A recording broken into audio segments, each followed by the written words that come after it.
Welcome back, my BioBytes family. In our last session, we mastered the fluid mosaic model. We saw that the membrane is a fluid sea of lipids with protein icebergs. Remember? But today, we answer the big question: why does this structure exist? It exists to control traffic. Think of a cell like a VIP club. Imagine the cell is a VIP club and the plasma membrane you see here is like a bouncer. Not everyone gets in. All are not just given a free entry. This is the transport of substances and it's a favorite for Neet examiners. So let's dive in. Are you ready? Now in our previous class we learned about the plasma membrane and its structure. Like, it consists of the bilipid layer. It has the proteins, integral, intrinsic and the extrinsic proteins. Then we also learned about the importance of this cholesterol and about the carbohydrates which are present. Now let us see the selectively permeability of lipid layer. Now the membrane isn't just a wall, it's like a filter. You can see here the membrane is just like a filter. It allows specific substances like nutrients and gases to enter. It allows nutrients, gases. Yes, you can see here the nutrients and gases are allowed to enter, but it blocks the harmful waste or large polar molecules. Now, why is it selective? You know, children, it is mostly selective because of these hydrophobic tails, what you see here. But small non-polar molecules like oxygen slip easily through it. You can see here oxygen, carbon dioxide and these gases. You can see they are easily slipping through this selectively permeable membrane. But large or charged ions need a special permit. You can see here the large or charged ions. You can see here they are not allowed to go in, and here you can see the charged ions, they need a special permit. Right. So one common mistake is never say that it is semi-permeable for everything. It is selectively permeable because it chooses based on the size and charge. And do you know, children, the plasma membrane is so selective that it allows oxygen to pass freely but blocks even a tiny charged ion like sodium unless it is a special protein channel, unless there is a special protein channel which helps it. Right, so these oxygen gases are allowed, but the molecules, the ions are not allowed. Right, so in our next class or in our next video we will be learning in detail about this. Now here is something interesting.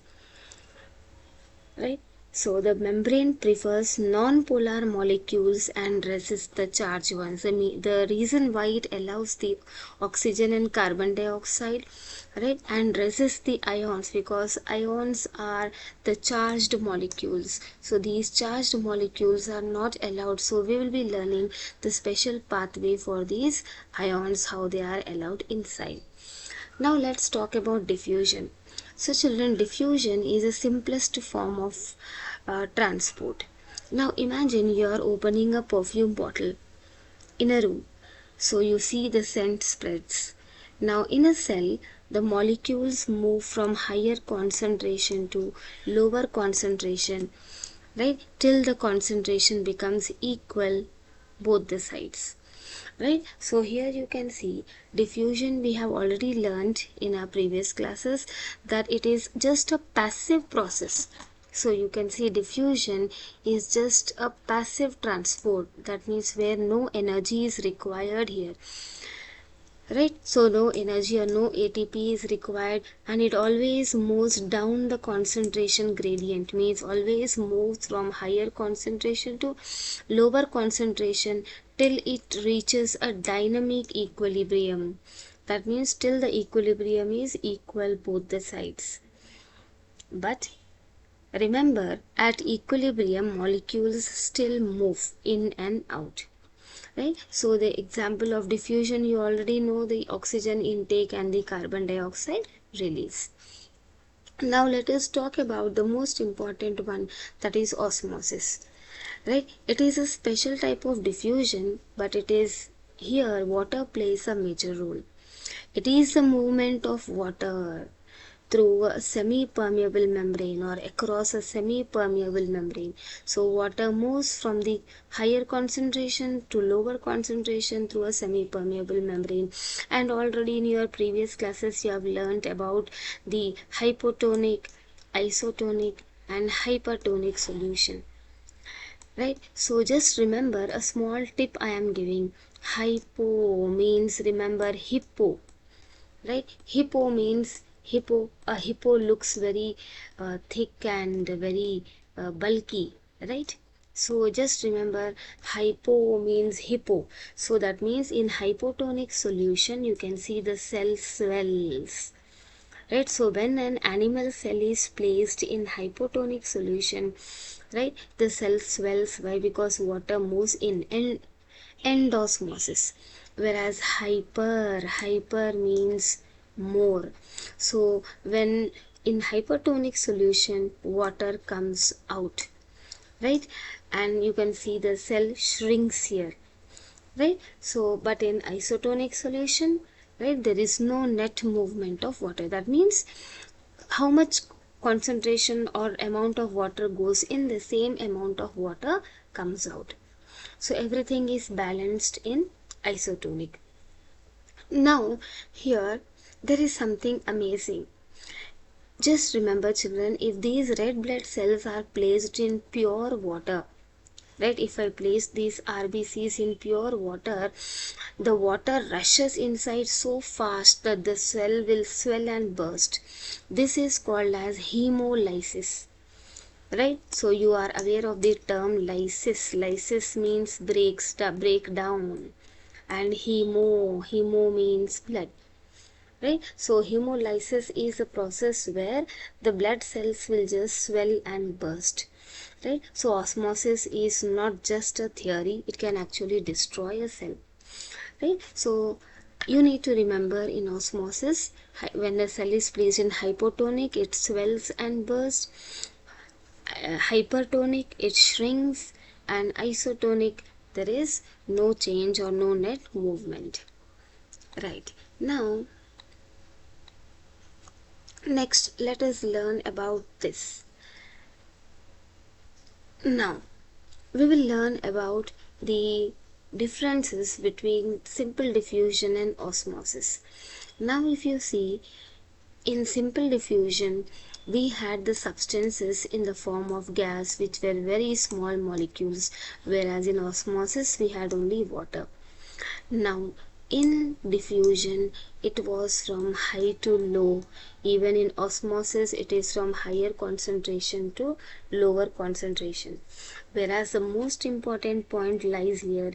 In diffusion there is no selectively or semi-permeable membrane required, whereas here in osmosis the semi-permeable membrane is required in osmosis, whereas in simple diffusion there is no semi-permeable membrane required, right? So now what all we have learned, let us just give a very quick recap. So we learned about the selectively permeability of the lipid bilayer, where it will allow the oxygen, carbon, the gas molecules easily get in because of these hydrophobic tails, right? So the molecules will easily slip in. Whereas the ions, which are charged particles, they pass through this selectively permeable membrane through another method which we will be discussing later. Then we also learned about diffusion, which is a passive transport, right? Then we learned about osmosis in different types of solutions. Now let us talk about the previous questions which were asked. A cell swells up when it is placed in. Remember, we have told about hippo. So hippo is, right, hypo, right? So a cell swells when it is placed in hypotonic solution. Very good. Right. Then next, which of the following is not a feature of active transport? Which of the following is not a feature of active transport? Yes, already I have given here, right? So active transport, it is a passive process. That means active transport, which is not a feature of active transport, that is, the answer is, it is a passive process.